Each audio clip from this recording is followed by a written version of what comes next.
पादबाहुदण्डोत्तमाङ्गे महामहिषोपरि गन्धर्व विद्याधराराधिते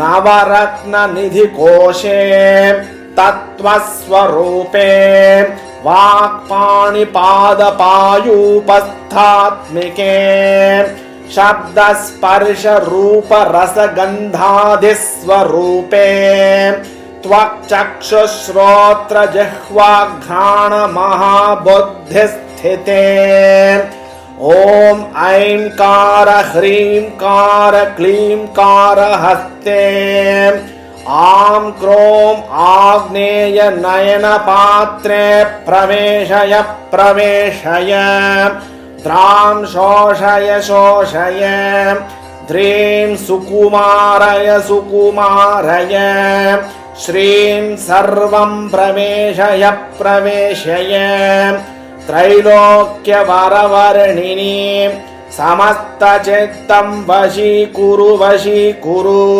मम शत्रून् शीघ्रं मारय मारय जाग्रस्वप्नसुषुप्ति अवस्थासु अस्मान् राजचोराग्निजलवात विषभूत शत्रुमृत्युज्वरादि स्फोटकादि नानारोगेभ्यो नानाभिचारेभ्यो नानापवादेभ्यः परकर्म मंत्र तंत्र यंत्र औषध शल्य शून्य क्षुद्रेभ्यः सम्यक् मां रक्ष रक्ष ॐ ऐं ह्रां ह्रीं ह्रूं ह्रैं ह्रौं ह्रः स्फ्रां स्फ्रीं स्फ्रूं स्फ्रैं स्फ्रौं स्फ्रः मम सर्वकार्याणि साधय साधय हुं फट् स्वाहा।